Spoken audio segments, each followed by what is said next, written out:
ધોરણ 9 વિષય હિન્દી ગદ્ય 6 मेरी बीमारी श्यामा नेली लेखक हरिवंशराय बच्चन जन्म सन 1907 ईस्वी सन निधन सन 2003 ईस्वी सन।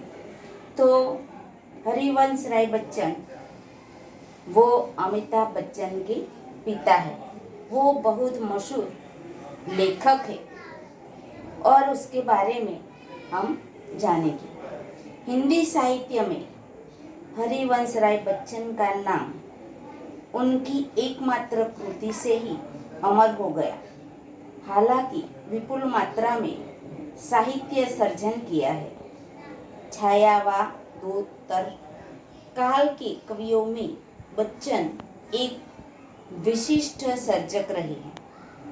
इलाहाबाद विश्वविद्यालय के अंग्रेजी के प्राध्यापक के रूप में, तत्पश्चात दिल्ली में सरकारी सेवा, आकाशवाणी और 2-1 स्थलों पर आपने सेवाएं दी है। भारत के एक विशिष्ट कवि के रूप में राष्ट्रपति जी ने उन्हें राज्यसभा का सदस्य बना लिया था। प्रारंभिक नौकरी पायोनियर प्रेम में की थी।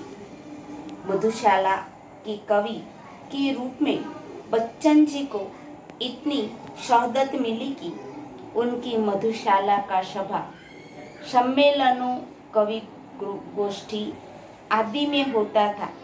लोग बड़ी ही संख्या में उमड़ते थे। कैम्ब्रिज यूनिवर्सिटी से जोहन पेटर्स नामक कवि की समग्र वाङ्मय पर अपनी पीएचडी की है। केंद्रीय मंत्रालय दिल्ली में आपने हिंदी विशेषज्ञ के रूप में अप्रतिम कार्य किया है। आपको कई पुस्तक जैसी सोवियत लैंड पुरस्कार, साहित्य अकादमी पुरस्कार और पद्म भूषण आदि पदवी प्राप्त हुई है। तीर पर कैसे रुकूं में, आज लहरों का नियंत्रण है, इस पार प्रिय तुम हो, मधु है प्यार न जाने क्या होगा जैसे काव्य पंक्तियां आज भी लोगों की जबान पर है।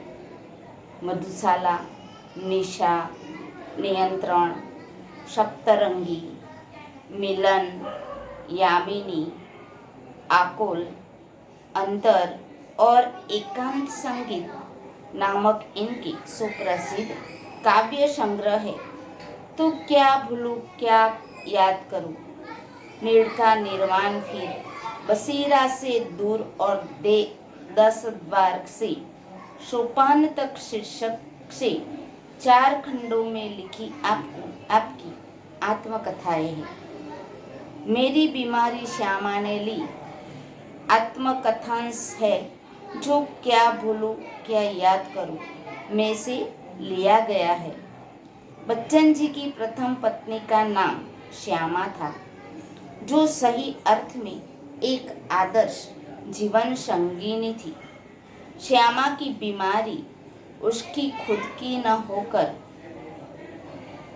होकर बच्चन जी की थी, जो सेवा करते करते ली गई थी।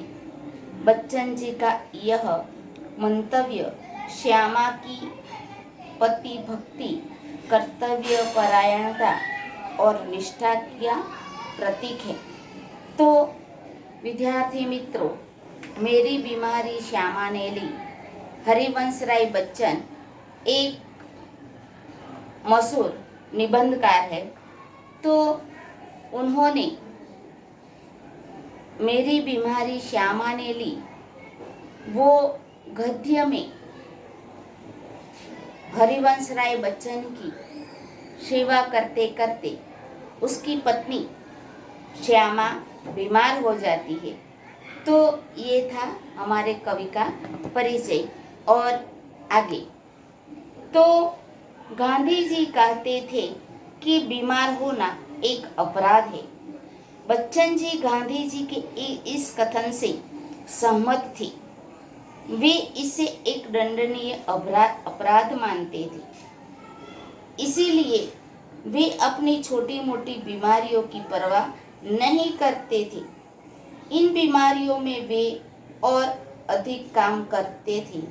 बीमार होने के बावजूद वे स्कूल में पढ़ाने जाते, ट्यूशन और लेखन कार्य करते थे। बुखार में उनका लेखन कार्य और अच्छा होता है। तो गांधी जी के विचारों से बच्चन जी सहमत है